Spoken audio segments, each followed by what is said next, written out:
네, 오영원 지사님 앞으로 나와주시기 바라겠습니다.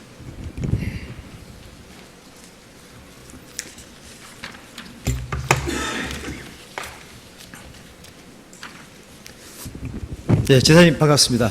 네, 저도 반갑습니다. 안동연의 희망에서 제주의 희망으로 진화하고 있는 의원님의 의정 활동을 원합니다. 네, 감사합니다. 마지막 날 오후라서 중복된 의원님들이 질의가 좀 많았습니다. 저도 그 행정체제 개편 관련해서 질의를 준비했었는데 어제 우리 한동수 의원님께서 특별하게 많은 질의를 통해서 여러 가지 부분들을 전부 다 확인했습니다. 하지만 그럼에도 불구하고 제가 염려스러운 부분들을 다시 한번 확인하는 차원에서 사무분장 관련 부분들은 그 지사님의 의중을 저희들이 충분히 얘기를 들었고 특히 재정 관련 부분에 서귀포시 재정이 더욱더 악화되리라고 저는 보여집니다.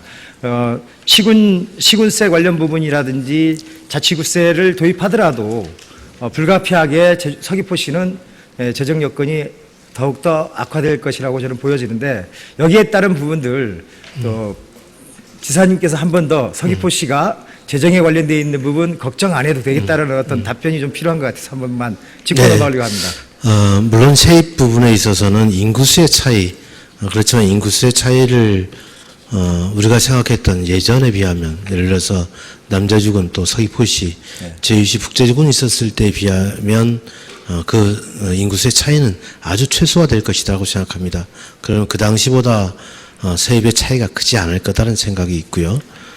그리고 세출 조정을 통해서 충분히 도당국에서 예산 편성을 할 때 아까 의원님께서 말씀하신 대로 재정정책의 기준을 잘 세우고 균형 발전에 대한 의지가 확고히 있게 되면 큰 손해는 없지 않을까 생각합니다. 그렇지만 저는 가장 중요한 것은 법인격 있는 기초자치센터를 만든다는 겁니다. 그러면 서귀포시 시민들이 스스로 어떻게 서귀포시를 발전시키기 위해서 전략을 수립하고 정책의 체계를 잡아나갈 것인가 또 아이디어를 낼 것인가에 대한 고민의 방법이 달라질 거라고 봅니다. 예를 들면 인구를 유입하기 위한 정책, 산업단지를 육성하기 위한 정책, 서귀포의 특성에 맞는 또 서귀포의 역사성에 기반한 이러한 부분들이 지혜롭게 운용될 수 있다면 성장률은 더 가파라질 수 있다 이런 생각 갖고 있습니다. 예, 그럼에도 불구하고 전 과정에서 행정체제 개편에 관련되어 있는 부분이 어려운 난관들이 있을 거라고 보여집니다. 저 또한 우리 행정체제 개편에 관련되어 있는 부분 응원하면서 꼭 될 수 있도록 지사님이 역량을 좀 더 많은 역량을 발휘해 주시길 바라겠습니다. 네, 더 노력하겠습니다. 예, 또 하나는 그 NLCS 관련 매각 관련 부분에 대해서 어제 지사님이 입장을 정확하게 표명을 해 주셨습니다. 학교 부지는 조성원과 관련해서는 안 된다. 감정평가에 의해서 매각을 해야 된다. 그 다음에 운동장 부지 관련해서도 지역 주민들이 활용할 수 있는, 도민들이 활용할 수 있는 공간으로 활용해야 된다라는 명확한 대답이 있었습니다. 그래서 요거에 관련되어 있는 부분은 뭐 추가로 답변을 안 하셔도 좋은데 실질적으로 따져서 좀 고민이 좀 필요하다라고 좀. 근데 제가 아직 계약서 그 상황을 아직 좀 명확히 분석을 못 해봤고 다음 주 회의에 대한 대비자를 받아보게 될 텐데 감정평가 등 정당한 가격으로 표현이 돼 있습니다. 그래서 그 정당한 가격에 대한 개념에 대한 해석이 또 필요한 상황일 수도 있다는 점도 말씀드립니다. 알겠습니다. 그럼 감정평가 등 정당한 가격에 받을 수 있도록 그다음에 협의와 협상을 잘 진행해 주시길 부탁드리겠습니다. 또 하나 이제 새로운 질문입니다.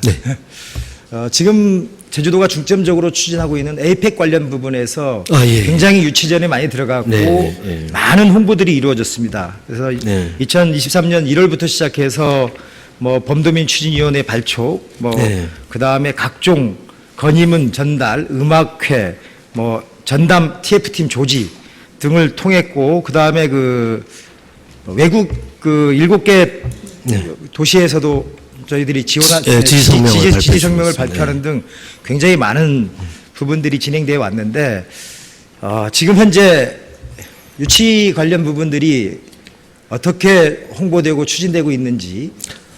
우선 외교부가 이 관련 내용을 추진을 하고 있고 지난 3월에 개최도시 선정 일정을 공개를 했고 그리고 그 설명에 참여를 했습니다.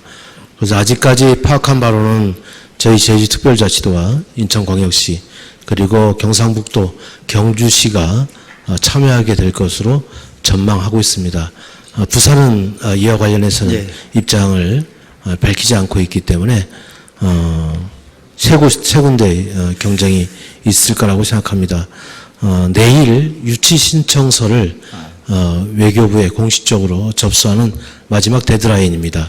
오늘 밤까지도 유치 신청서의 작성에 지금 총력을 기울이고 있고 제가 1차 점검을 했습니다마는 유치 신청서를 제출한 이유 그리고 제주의 장점 숙박시설 등 회의시설의 장점 그리고 경호시설의 장점 이런 그리고 유치 이후 제주가 어떻게 달라질 것인지 그리고 대한민국 국격에는 어떤 영향을 미칠 것인지에 대한 상세한 자료가 담겨져 있습니다. 성공적으로 준비되었다고 보고 내일 제출에 지음에서 별도의 기자회견도 가질 예정입니다. 네. 근데 이게 우리 도민들이 네. 이 에이펙을 유치하게 되면 직간접적으로 파급되는 네네. 경제적인 효과라든지 네. 이런 부분에 대해서 잘 모르는 부분들이 굉장히 많더라고요. 네네. 그래서 혹시 지사님이나 우리 도에서 파악하거나 앞으로 파급 효과에 관련되어 있는 부분들을 네. 혹시 분석한 게 있으면 2022년 그 제주연구원에서 관련 연구를 진행한 바가 있습니다. 그래서 생산 유발 효과는 1조 700억 원에 달하는 것으로 보이고 그다음에 부가가치 유발 효과가 4,800억 원에 달하는 것으로 봤습니다. 그리고 취업 유발 효과가 9,280명에 달하는 것으로 보고 있기 때문에 대단히 큰 메리트가 있는 국제 회의로 보입니다. 이 기간 동안에 참석하는 제주로는 아시아 태평양 연안 국가 21개 국가의 정상들이 온다는 것은 이 행사 기간 동안에 제주에서 발생되는 뉴스가 전 세계 통신망을 통해서 전달된다는 것. 그것은 저희들로서는 역사적으로 경험해보지 못한 가장 큰 광고 효과를 내보내게 될 것이고 또 2025년 내년에 가시화되는 우주산업 그리고 수소산업 그리고 UAM 사업과 관련된 내용들이 전파를 타서 전 세계로 홍보될 것이라는 점을 기회로 보고 있습니다. 예, 지사님 답변에 감사드립니다. 에이펙 유치가 제주에서 꼭 이루어지기를 저 또한 소망하고 제주도민이 다 열망해서 꼭 유치가 될 수 있었으면 고맙겠다는 말씀을 좀 드리겠습니다. 네, 지난번 3월 의회에서 도의회 차원의 에이펙 유치 결의문 채택을 해준 것도 저희들에겐 큰 힘이 된다는 점을 말씀드리고 아마 최종 개최지 선정은 6월 중에 이루어질 것 같고 5월까지 실사와 현장 프리젠테이션 발표가 있게 될 것 같습니다. 이런 과정에 준비 소홀함이 없도록 하고 의회와 또 그리고 저희 도민들과의 협력 체계도 더 굳건히 만들어 나가겠다는 말씀드립니다. 예. 다음은